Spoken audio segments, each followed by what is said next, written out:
वडाळी बसस्थानकाजवळ जीवघेणा हायलो रस्ता, रोज अपघातांचा धोका वाढला.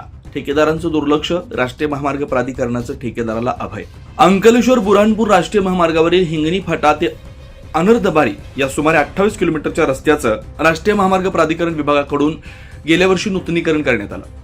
मात्र वडाळी बसस्थानक परिसरातील काम ठेकेदारानं अपूर्ण अवस्थेत सोडल्यानं स्थानिक नागरिकांनी तीव्र नाराजी व्यक्त केली होती. माध्यमांमध्ये वृत्त प्रसारित झाल्यानंतर संबंधित ठिकाणी तात्काळ काँक्रिटीकरण करण्यात आलं.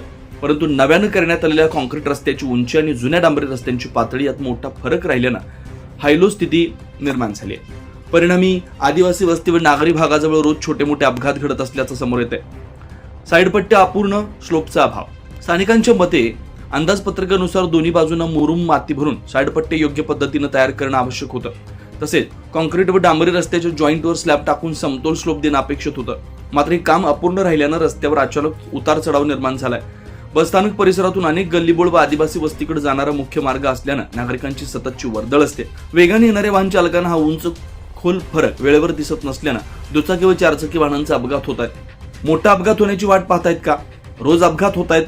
मोठी जीवितहानी झाल्यावरच प्रशासन जागा होणार का, असा संतप्त सवाल वाहनधारक व स्थानिक नागरिकांकडून उपस्थित केला जातोय. तातडीची मागणी.